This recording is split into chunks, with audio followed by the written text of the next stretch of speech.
Welcome back, everybody. Eric here, and I've got another great video today. We're going to be answering some of your questions, and in this particular case, we're talking about 2A related questions involved with shootings, self-defense, and everything like that. I've got my awesome friend here, Mr. Andrew Branca,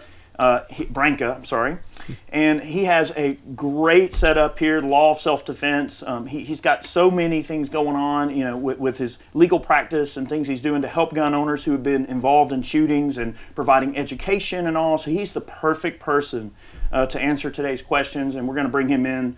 And thanks for joining me, man. It's absolutely a pleasure. We got a doozy of a question. Yeah, we do. Now, guys, look, I'm just going to say this question is it's a doozy, but we want to answer it because I think some people may have this going through their heads. Okay, all right. So Arnold on Twitter asks, "You ready for this?" Yes, sir.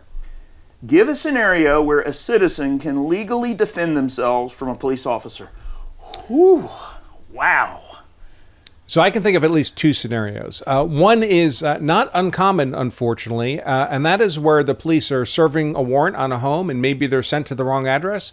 A no-knock warrant, they start kicking in the door. The people inside the home have no reason to expect police are going to be there or believe anyone is going to be there kicking in their door. They see their door being kicked in. They don't know it's police, and they carry guns on their person. I carry a gun when I'm in my home. My door starts getting kicked in. If I don't know it's police, I'm likely to start shooting at that person. The second scenario can be where the officer involved is actually acting like a criminal. Some cops do commit crimes. It's not common, but it happens. If an officer is unlawfully trying to kill you, well, then he's simply presenting as an unlawful imminent threat of deadly force harm like any other criminal killer, and you'd be legally privileged to defend yourself against his unlawful use of force. I mean, when you read that question, it just paints a really strange scenario because society is sort of programmed to view police as people who are there to help.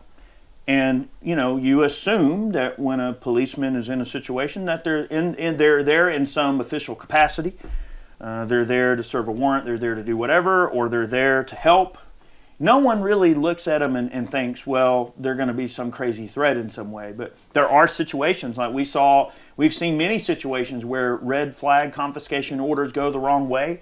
I don't agree with red flag confiscation orders. I think they're very ambiguous legally, but they also endanger the lives of both citizens and police officers because sometimes what happens is they have the wrong address. Okay, police get a warrant. It's got an address. Perhaps the address is a condominium or something where one side of the condo looks similar to the other. Maybe they go in the wrong condo. Maybe it was the one on the left, and they go in the one on the right. Well, person on the right, completely unknowing, completely, unaware of what's going on in the entire situation, unknowingly, someone kicks in their door and they utilize deadly force. More times than not, what happens, the police end up shooting the homeowner. It's happened in many situations. It's a very, very much documented and verifiable set of circumstances that have happened in many situations. And of course, tragically, the homeowner dies. Now, I mean, are the police within their rights to protect themselves against someone trying to hurt them? I suppose someone would be. But it works both ways. But it works both ways. They must also, I guess, accept any lead that might come their way. Yes. At that point, I guess it's just survival of the fittest. Now, I want to make clear, those are the legal arguments I set out that would be made if you were being charged for some use of deadly force against a police officer. Those are uphill arguments. Make no mistake. The presumption is going to be that in the vast majority of the cases, if officers are using force, their use of force is lawful. You're going to have an uphill argument to make that their use of force against you was unlawful. Mm-hmm. That's one thing that you and I discussed kind of going in this video was that, yes, you may very well be, justified in your use of force against a police officer, as crazy as that sounds. But yeah, find a jury that's going to see your way. Find a prosecutor and defender that's going to, hear it the right way. Find a judge who's not going to be biased towards the law enforcement. Because look, at the end of the day, guys, it's a giant club, okay? I hate to be this way. I mean, yes, there are laws. Yes, we look at things from a legal standpoint. Yes, you get your day in court. Yes, you're judged by a jury of your peers. But at the end of the day, the system is going to ultimately protect itself. And that's why when you catch a little traffic ticket and you go to court to actually argue your case against why you shouldn't have the traffic ticket, that's why probably 99 times out of 100 the judge is going to say, well, any decent person would just pay the ticket, and you wasted our time. Well, because the state wants your money. They don't care about the right and wrong of why the ticket was issued or what your story is. All they know is they're going to trust the word of that police officer 99 times out of 100, and you're going to pay that ticket one way or the other. And in fact, they're going to be even worse towards you because you wasted their time going to court over a speeding ticket. Is that because your argument against the speeding ticket isn't valid? No. But is a judge actually going to go, well, I'm compelled to agree that the state made a mistake? No, they're not. They're not going to admit that they made a mistake because they can do no wrong. And I think the same would be, Andrew, the same would be true if a police officer was involved in a shooting and died through negligence on his part and no fault on the part of the homeowner, such as a no-knock raid gone bad or a wrong address or some ambiguous situation like that perhaps is just let's say an accident. Really, at the end of the day, it's just an accident. So a police officer dies in an accident at the hands of a homeowner.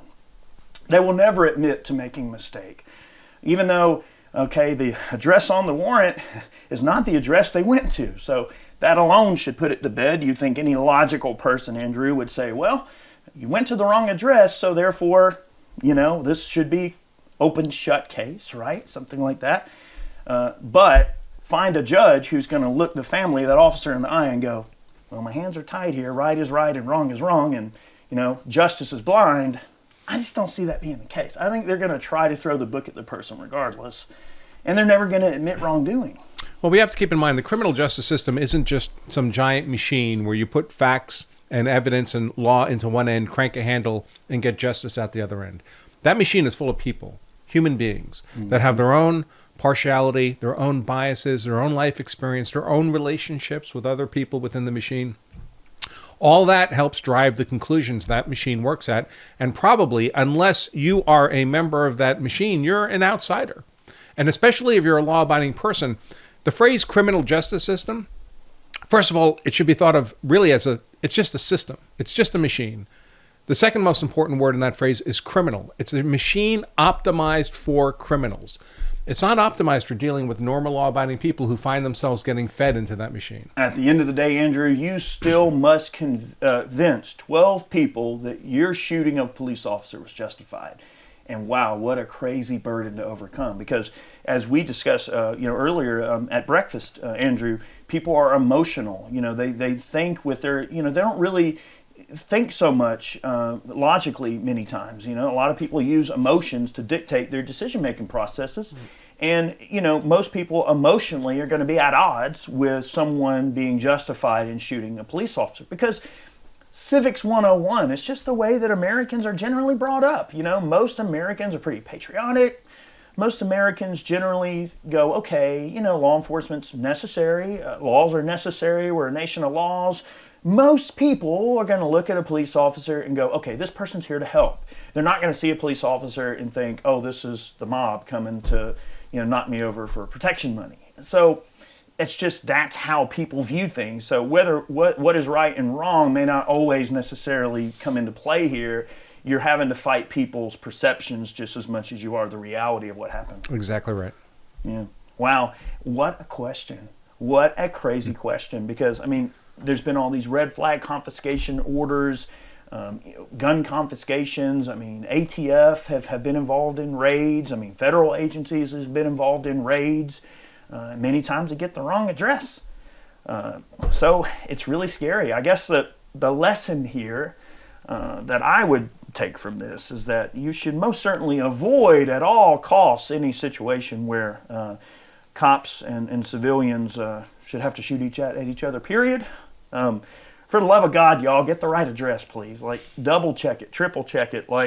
It's just as much the police officer's responsibility to get the correct address and to go through all the proper protocol and do everything like they're supposed to do by the book, just as much as it is our responsibility to properly identify who's in our home or properly assess situations as we see it and react accordingly. I think there are responsibilities on all ends of the spectrum, And I think people should definitely go out of their way to try to always do the right thing. And look, part of that responsibility, half of that is on the police too. So if the police don't want to get shot, they better double check that date, the date on the warrant, the address on the warrant. For the love of God, double check your paperwork, y'all. You know, wow, what a crazy question. So Andrew, tell them a little bit about your book real quick, and also where they can find your legal services. So if they are involved in a shooting, you're the man to call. That's right. Right? Tell them a little bit about your services and some of the information in your book. So our legal services are really a consulting service. So if you're involved in a use of force event, you retain a local lawyer in whatever jurisdiction that is, and we consult to your lawyer. Your lawyer is our client. We have a very high success rate in getting charges dismissed, in getting trials leading to an acquittal. But we try to focus about 80% of our effort on educating you so you don't get in criminal trouble in the first place. A big part of that is our book, The Law of Self-Defense Principles. You can get a free copy of this book, thanks to Eric, at lawofselfdefense.com/8888. The book's on Amazon, but they'll charge you $20 or $25. Eric's arranged for you to get this book for free. We only ask that you cover the cost of shipping the book to you. And again, you can get this book for free at lawofselfdefense.com/8888. Right. The link will be down in the description box below if you want to check it out. And also, I'm going to put all of Andrew's social media particulars. He's very active on Twitter.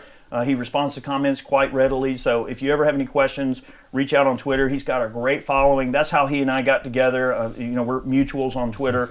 And I'm so glad, Andrew, that we were able to get together and make some content and answer some of these questions, because some of these are really difficult pills to swallow. These are not easy questions to answer. And I certainly would never dare answer this question on the air, but I feel a lot more confident having a guy like Andrew to help me navigate those kind of difficult questions. Thanks, man. Yeah, my pleasure. Absolutely. Hey, guys, thanks so much for watching today's video. We hope you enjoyed it. Again, check out all of Andrew's particulars down in the description box below. Make sure you follow both of us on Twitter. I'm at Iraq Veteran 8888. Make sure you follow me over there. And, of course, follow Andrew. I'll put all his information below. Many more videos on the way. Thanks so much. Y'all have a good one.